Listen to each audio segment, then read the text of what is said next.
हर हर महादेव दोस्तों। जय बाबा केदार, जय माँ भगवती, जय माता रानी। दोस्तों आज है 3 अक्टूबर और आज से नवरात्रि का जो शुरुआत हो रही है। और अभी केदारनाथ धाम में दोस्तों जो नवरात्रे हैं इन दिनों में बहुत ही कम संख्या में श्रद्धालु रहने वाले हैं।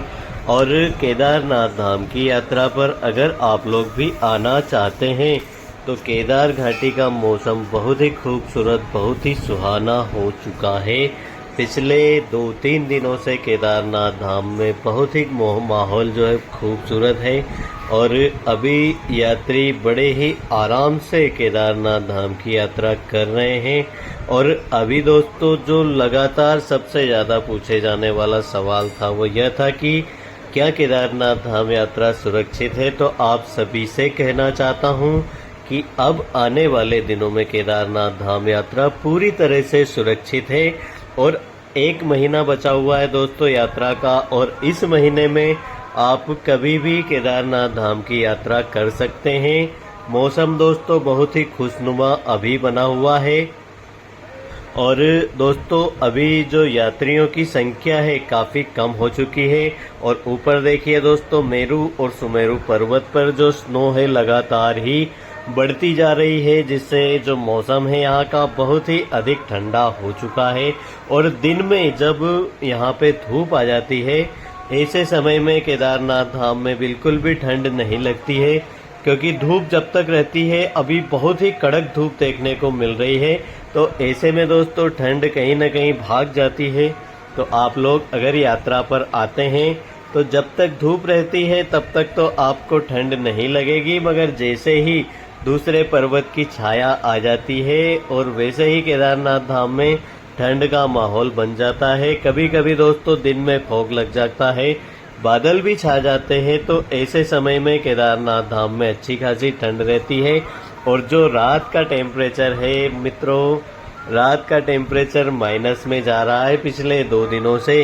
तो आप लोग अगर केदारनाथ धाम की यात्रा पर अब इस महीने में कभी भी आएंगे तो आपको अच्छी खासी ठंड देखने को मिलेगी। गर्म कपड़े अपने साथ में जरूर लेके आइए। और यह है गौमुख, यहाँ से आप जल भरिए और महादेव को चढ़ाइए, जिससे आपकी जो यात्रा है वो सार्थक होने वाली है। दोस्तों जो बाबा केदार को जल चढ़ाया जाता है वो यहीं से भर के चढ़ाया जाता है। तो आप लोग भी एक लोटा अपने साथ में अगर नहीं भी लाते हैं तो किसी भी दुकानदार से आप लोटा ले लीजिए। यहाँ से आप जल भरकर महादेव को जरूर चढ़ाइए, जिससे जो आपकी यात्रा है इतनी कठिन चढ़ाई चढ़कर आप बाबा केदार के दर्शनों को आ रहे हैं तो आपका जो यात्रा है वो सफल रहेगी। और अभी केदारनाथ धाम की जो यात्रा चल रही है दोस्तों, उसमें जो यात्रियों की संख्या कम हुई है उसका कारण एक यह भी है कि नवरात्रि की जो शुरुआत हो चुकी है और नवरात्रों में बहुत ही कम श्रद्धालु केदारनाथ धाम तक पहुंचते हैं। क्योंकि आप सभी लोग जानते हैं कि इन दिनों में अपने ही घरों में जो माता है उनका पूजन किया जाता है। माँ भगवती की कृपा आप सभी पर बनी रहे। तो दोस्तों आप अगर नवरात्रि में केदारनाथ धाम की यात्रा करना चाहते हैं तो सप्तमी, अष्टमी और नवमी इन दिनों में पूजाएं होती है, सभी के घरों में होती है। तो ऐसे समय में जो यहाँ के लोकल लोग होते हैं वही रहते हैं, बाकी जो दूर से आने वाले श्रद्धालु हैं उनकी संख्या में भारी गिरावट देखने को मिलती है। तो आप लोग अगर यात्रा पर आना चाहते हैं, अभी आपको 3-4 दिन का समय है। अगर इन दिनों में आप केदारनाथ धाम की यात्रा करते हैं तो बिल्कुल ही कम भीड़ आपको केदारनाथ धाम में देखने को मिलेगी। और दोस्तों दशहरे के बाद में केदारनाथ धाम में एक बार फिर जो यात्रा है वह पीक पर आने वाली है। दशहरे के बाद में केदारनाथ धाम की यात्रा पर बहुत ही अधिक संख्या में श्रद्धालु पहुंचने वाले हैं, क्योंकि इस वर्ष दोस्तों केदारनाथ धाम की यात्रा में जो मौसम है बहुत ही ज़्यादा तकलीफ दे रहा। तो ऐसे में बहुत ही कम श्रद्धालु केदारनाथ धाम की यात्रा पर पहुंच पाए थे। जो भी श्रद्धालु यात्रा पर आना चाहते हैं वह लोग सभी अब एकदम से केदारनाथ धाम की यात्रा पर आएंगे, जिससे केदारनाथ धाम में जो यात्रियों की संख्या है बहुत ही ज़्यादा बढ़ने वाली है और अभी बूढ़े, बच्चे और जवान, आप बहुत सारे मित्र यह पूछते थे कि क्या हम बुजुर्गों को लेकर या फिर बच्चों को लेकर केदारनाथ धाम की यात्रा क्या अभी कर सकते हैं। तो मित्रों, आप अगर मौसम को लेकर चिंतित हो तो अभी आप आने वाले दिनों में बच्चों और बुजुर्गों के साथ में यात्रा कर सकते हैं, मगर जब ठंड बहुत ही ज़्यादा बढ़ जाएगी ऐसे समय में आप बच्चों को लेकर यात्रा न करिए, क्योंकि ठंड ज़्यादा बढ़ने के कारण बच्चों को कई सारी बीमारियां हो जाती है। तो आप बच्चों के साथ में यात्रा न करें। बुजुर्गों को भी अगर आप बहुत ही ज़्यादा ठंड होती है ऐसे समय में लेके आते हैं तो गर्म कपड़े ज़रूर ज़्यादा से ज़्यादा लेकर आइए। जय बाबा की, हर हर महादेव। दोस्तों, केदारनाथ धाम में आपको कई सारे संत साधु देखने को मिलेंगे। यह है बाल योगी और केदारनाथ धाम में आप कभी भी अगर आते हैं तो आपको बहुत ही विचित्र विचित्र जो है साधु संत यहाँ पर देखने को मिलने वाले हैं।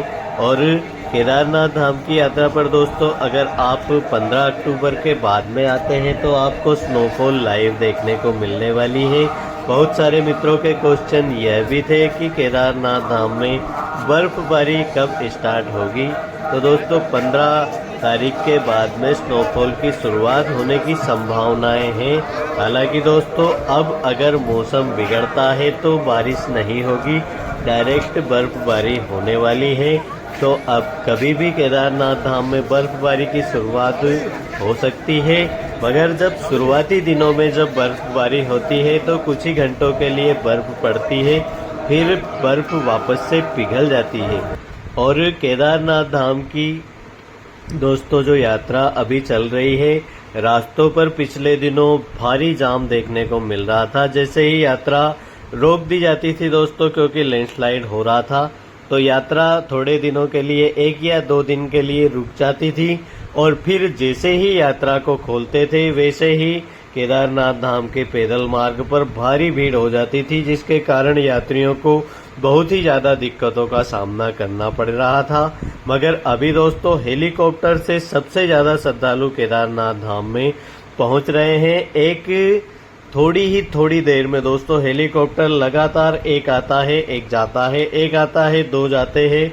इस प्रकार से हेलीकॉप्टर केदारनाथ धाम में अभी यात्रियों को जो है लाने और ले जाने के काम में लगे हुए हैं, जिससे जितने श्रद्धालु अभी पैदल पहुंच रहे हैं उससे भी अधिक श्रद्धालु हेलीकॉप्टर से केदारनाथ धाम की यात्रा पर कर रहे हैं। और मौसम दोस्तों साफ होने के कारण जो यात्री है वह बहुत ही जल्द केदारनाथ धाम की यात्रा को कंप्लीट कर पा रहे हैं। तो आप लोग अगर मौसम को लेकर चिंतित थे अभी तक केदारनाथ धाम की यात्रा में, तो अब आपको ज़्यादा चिंता करने की ज़रूरत नहीं है, क्योंकि यहाँ का जो मौसम है काफ़ी ज़्यादा साफ हो चुका है। और अभी जब तक माँ भगवती के 9 दिन नवरात्रे चलेंगे तब तक केदारनाथ धाम में जो भीड़ है वो काफ़ी कम रहने वाली है। और उसके बाद में केदारनाथ धाम में एक बार फिर से भारी भीड़ आपको देखने को मिलेगी। और केदारनाथ धाम में दोस्तों जो नज़ारे हैं बहुत ही ज़्यादा खूबसूरत हो जाते हैं। सूर्य उदय और सूर्यास्त के समय में जो मंदिर के पीछे की जो पीक पहाड़ियां हैं, जो ऊपर की चोटियां हैं, वहां पर मंदिर का जो स्वर्ण कलश है, उसी प्रकार से दोस्तों जो पहाड़ों के जो ऊपर की चोटियां हैं वो भी पूरी तरह से स्वर्ण की तरह चमकती हुई नजर आती है। तो केदारनाथ धाम की यात्रा पर अगर आप लोग अब आते हैं तो आपको बहुत ही खुशनुमा माहौल यहाँ पे देखने को मिलेगा। और मौसम दोस्तों काफ़ी हद तक साफ हो चुका है, मगर इन पहाड़ों में कभी भी बारिश हो सकती है। तो आप अगर यात्रा पर आते हैं तो अपने साथ में रेनकोट और गर्म कपड़े जरूर लेके आइए। अच्छे वाले ट्रेकिंग शूज भी आप अपने साथ में लेके आइए, ताकि यहाँ पर मौसम का जो बदलाव है वो कभी भी हो सकता है, तो उस ठंड और बारिश से आप लोग बच सके। बाकी दोस्तों केदारनाथ धाम में होटल टेंट अगर आप लोग अगले दिनों आते हैं तो पहले से अगर बुक करवाते हैं तो ज़्यादा अच्छा रहेगा। जय बाबा केदार, हर हर महादेव, जय माँ भगवती।